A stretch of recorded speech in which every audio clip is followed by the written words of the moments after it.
Hi, and welcome to this episode of The Whole Truth with Simon Cataldo. I'm your state representative for the 14th Middlesex District. Thank you so much for tuning in.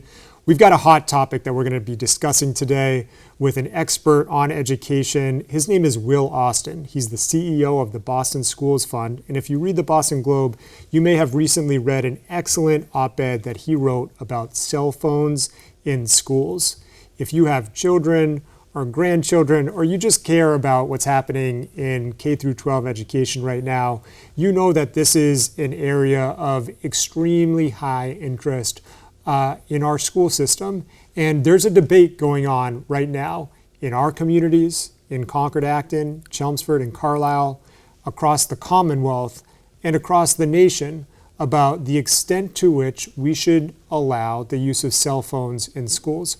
We're going to talk with Will Austin about that today. Will, thank you so much for joining The Whole Truth. Thank you for having me, Representative. Appreciate it. So, Will, you've got a really interesting background, and it's a background that I think helps inform your view on this issue and others related to education and other topics. And so I'd like to ask a little bit about background when we start, because I think one of the things that we do on this show that has resonated with folks is helping people understand how they get cool jobs and what kind of goes into that. So could you start from just sharing where you grew up and how you became ultimately the CEO of the Boston Schools Fund? I'll try. I mean, I know we only have 25 minutes, so I'll try to keep it short.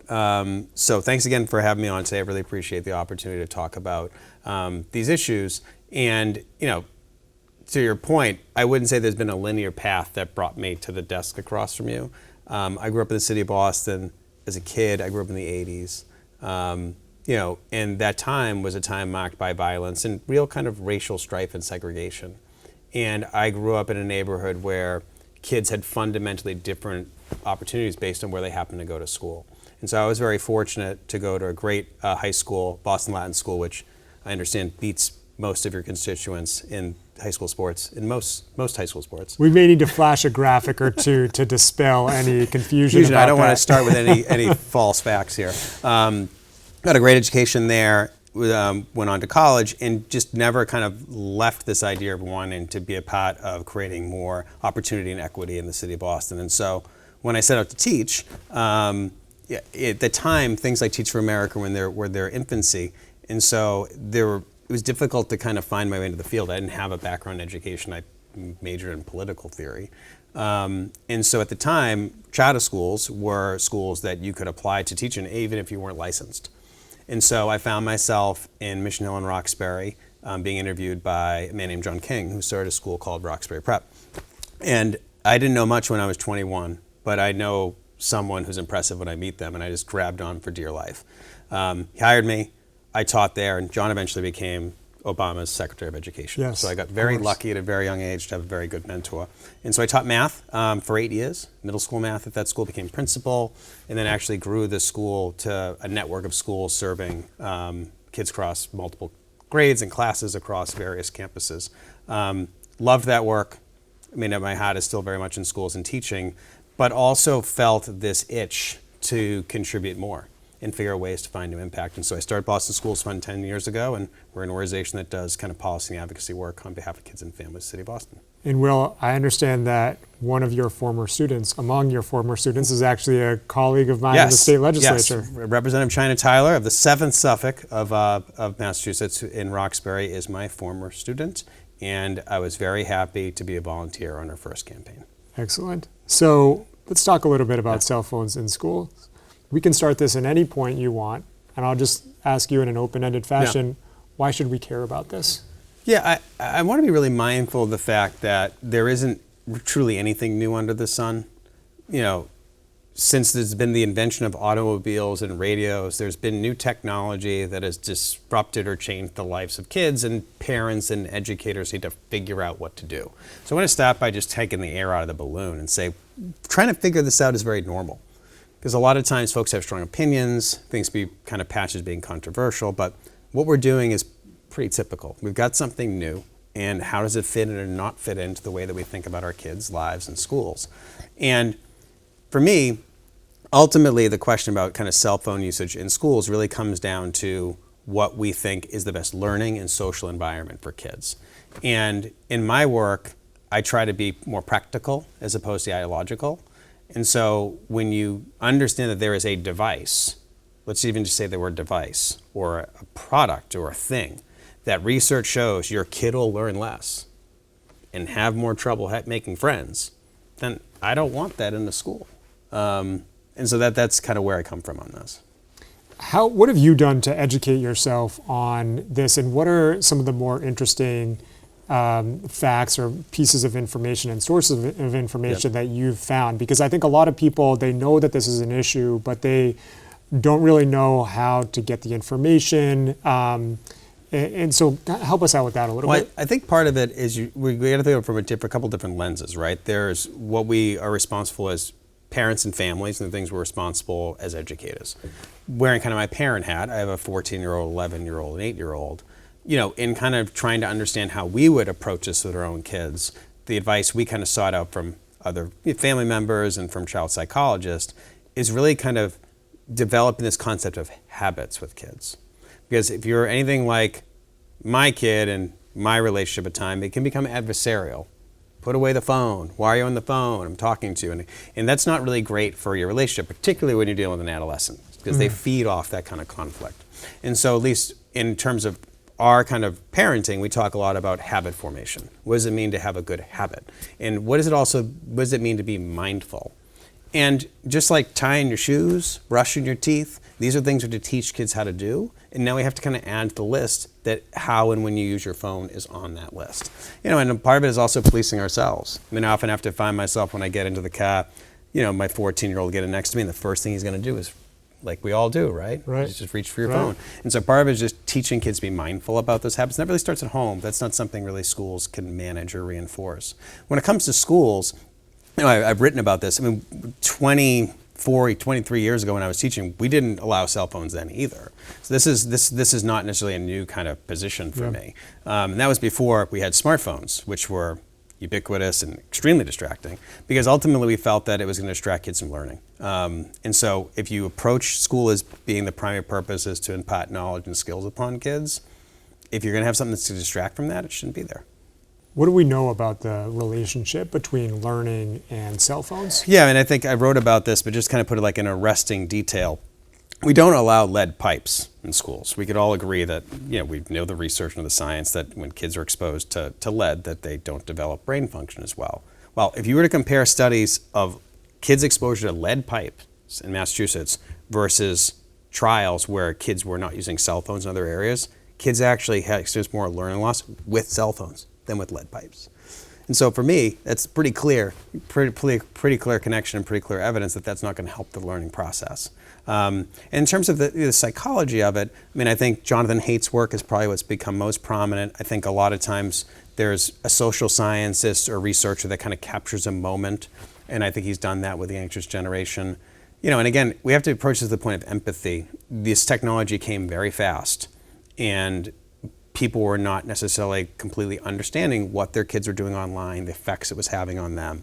And we can understand that happened emergently in the last couple of years. Well, but there's a lot of data. And, when you look at some of the data that shows, smartphone and app usage does this and kids' mental health does this, it's hard to look away, particularly when you're talking about context of girls in their development as it relates to social media. And so that's difficult enough to manage within the home. To drop that into a middle school or high school is putting gasoline on a social fire. It's hard enough to manage social relationships, anxiety, navigating yourself and friend groups. To add the constant stimulation or anxiety of smartphone usage and apps during the school day, it's amazing kids could even think about anything while they're in class, honestly.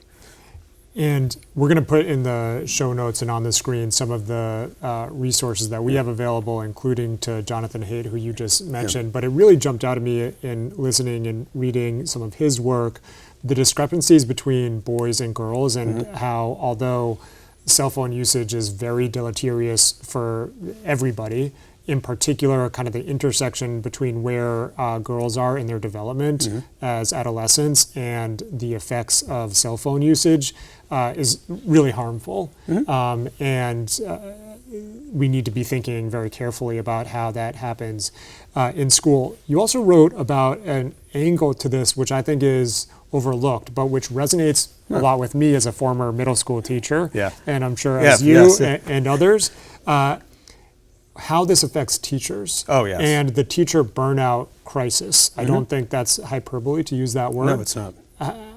Talk a little bit about that. Well, and I'll start big and then I'll get small and speak specifically about Massachusetts. Massachusetts has this very interesting, unique, and I think ultimately many people protect this culture of having a lot of autonomy among school districts, right? We have 351 school districts. Everyone manages their own budget. Everyone makes their own school days, et cetera. And you know, we could debate whether it's good or not, but that's the kind of the tradition of the place. And then sometimes that tradition filters down to school districts and schools. And so there are times where teachers feel kind of alone, where they've got to deal with this new emergent issue. And although there's a benefit to this autonomy, there's a benefit to the trust that we give to educators, there's also times where they just need help. And you could see it kind of increasing over time. And I think with like most social issues, particularly in schools, I want to say that the pandemic didn't make anything happen, it just accelerated or revealed it. And so we had already been seeing issues in schools, particularly in high schools, with teachers complaining, I can't get the kids to take their earbuds out. We don't have a policy. That teacher allows cell phones, but I don't. We were hearing that already. And then the pandemic, of course, with the massive technology usage, just kind of exploded that concern. And so, you know, there's research that indicates that it's one of the prominent reasons why teachers are leaving the profession, discipline and discipline related to cell phone use in class, because there's not clear regulations or policies. And, you know, I spent 15 years dealing with adolescents, and adolescents love to live in the gray. That's where they thrive. And it's where they're testing out their self in that space. And so any minute a teacher's in the gray about a school regulation or policy is lost class time and it's frustration for the teacher. Right. Well, you know, I want to pause on that for a second, because you mentioned kind of the tradition of local control that we have in Massachusetts. Very strong local control. Most of school funding comes from our property taxes, our local property taxes. So there's some alignment there, and it has some benefits. At the same time, and it has some benefits, and I think, you know, it's worth just naming. One of them is kind of having incubators of experimentation. Of course. And that's one of the reasons, I think you could make a good case that it's one of the reasons why we have one of the best, if not the best, public education system on some indicators of any state in the country.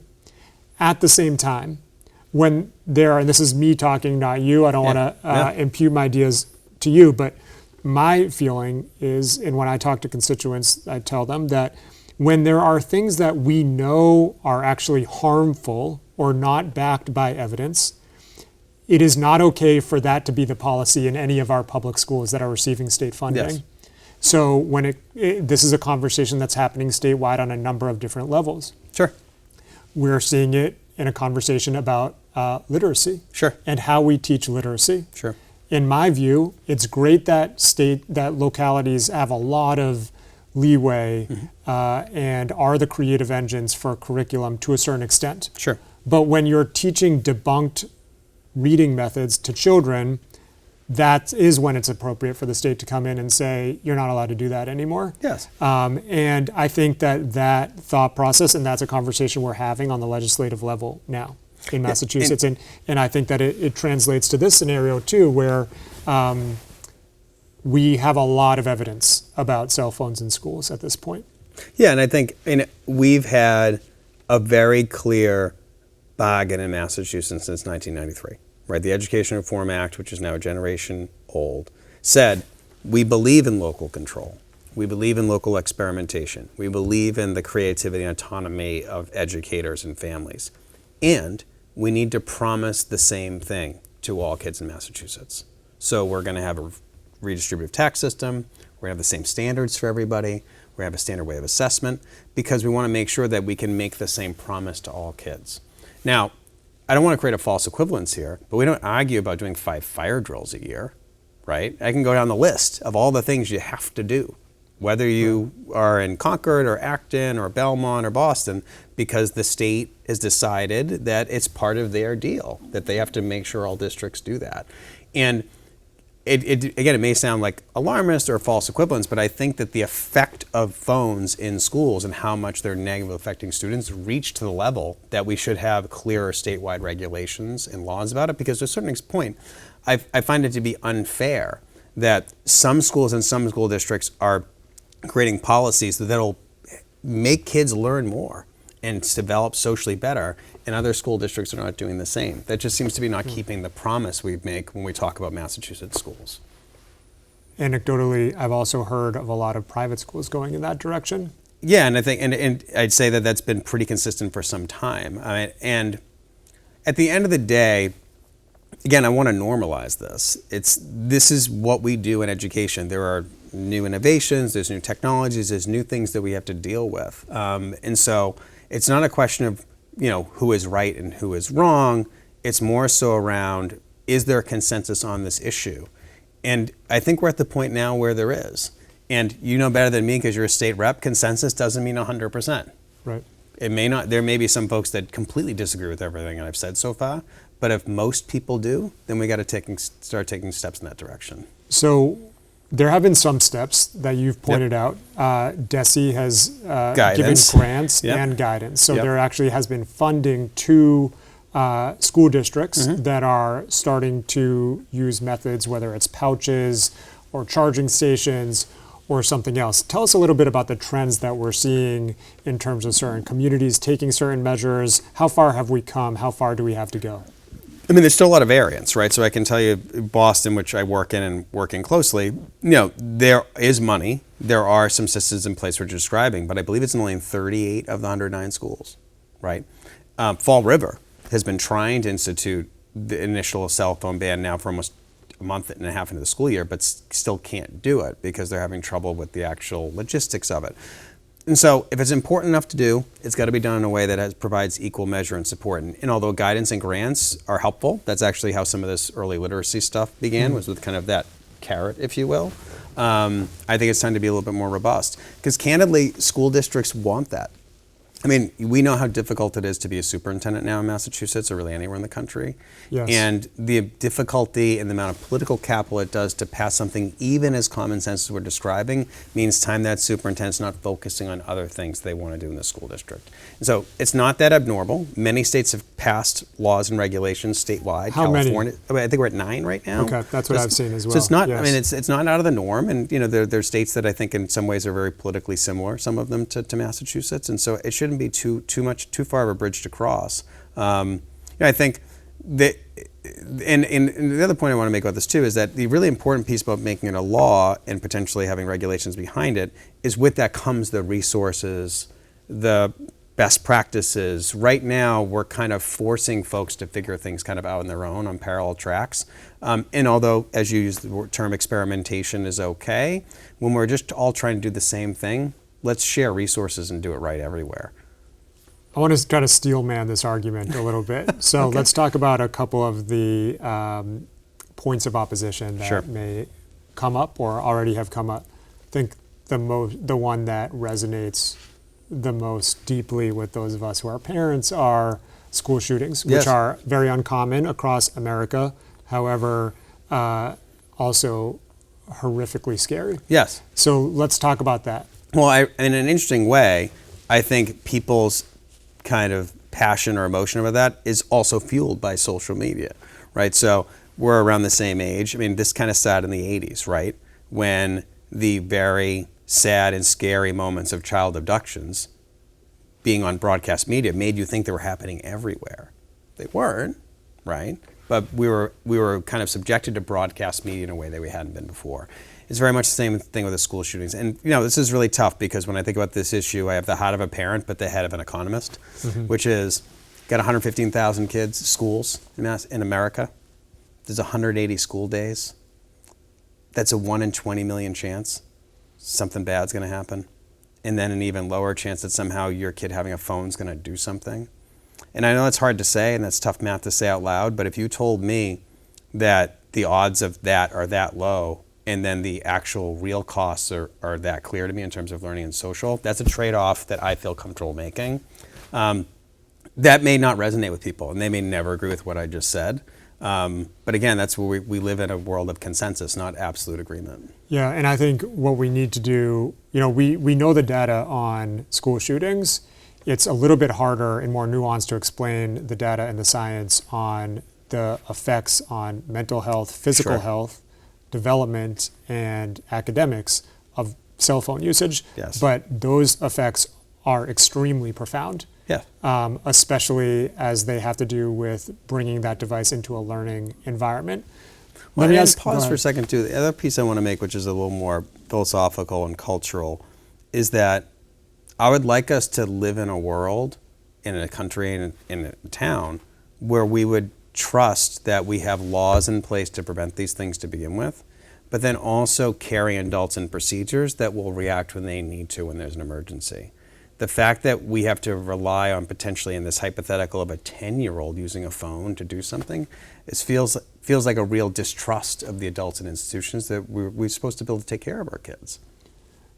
I want to ask you also about, something I've thought about a little bit, and something you've written about is you and I go about our day, our working day, with a cell phone in our pocket pretty much all the time. Yep. I think actually to film this show is going to be the only time today that I don't have a cell phone. It's funny, I almost took it out because I was worried it was going to go off.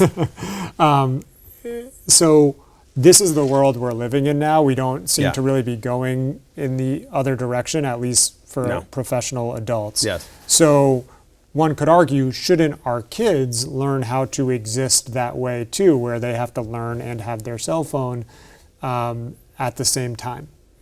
Yeah, no, because one of my favorite kind of turns of phrase is multitasking isn't a thing. Don't you love how people say, like, I'm a great multitasker, I'm so good at multitasking? They're not. Every bit of cognitive science will tell you that you do things worse when you try to do more things at once. That's just a fact. You might like the rush of dopamine of doing a couple things at the same time, but you're actually not doing anything better. And so there's no reason to teach kids a false truth at a young age. And even I should have taken out, but even the mere presence of having a phone on your desk has been shown to affect your attention, just even having it out. I think it's been a real correction for us as adults too, that it's been such a shift in our culture that it's taken us a little bit of time to catch our own selves and say, how much time am I spending on this? How much am I actually engaging people? Do I actually need to have to respond to this email right now? And so it kind of comes back to where we started, which is that for the adults too, it's about understanding your own habits. And you're not going to form those as a 10 or a 9 or 11-year-old. You're just not going to do that.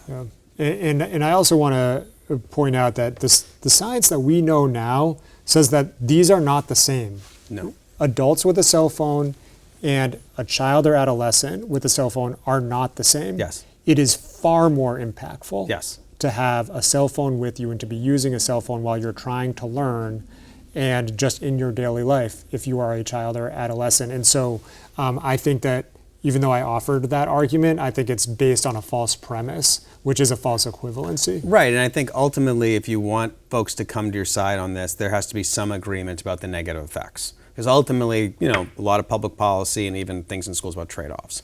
And so an example I would use to contrast with cell phone use is vaping.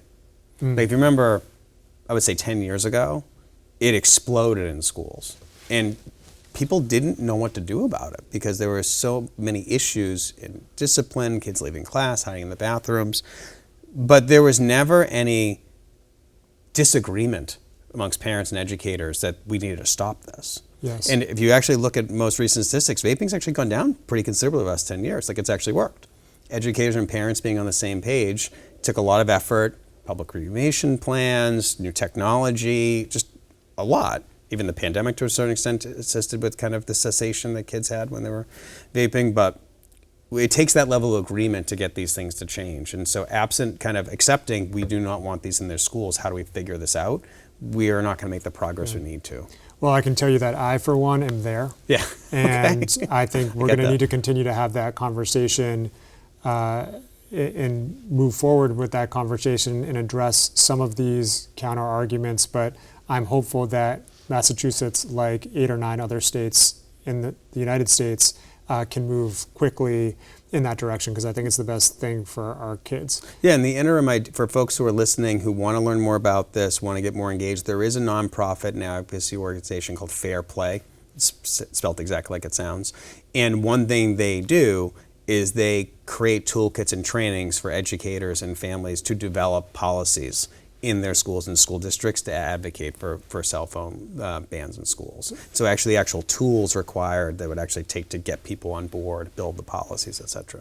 Thank you, Will. I've really enjoyed this discussion. I feel like we could have talked about 8 different topics, knowing your background. If people want to learn more about the Boston Schools Fund or you, where could they go? You can go to the website, www.bostonschoolsfund.org. We've been active for the last 10 years. We've allocated and supported about $27 million in grants and initiatives in the city of Boston, helping good schools grow, good schools improve, and providing support to families. Well, thanks for all you're doing. Thanks for being a thought leader on some of these really important and pressing issues. And thanks so much for coming on the show. It was great. Thank you. Appreciate it. Thanks, right. Rob. Appreciate it.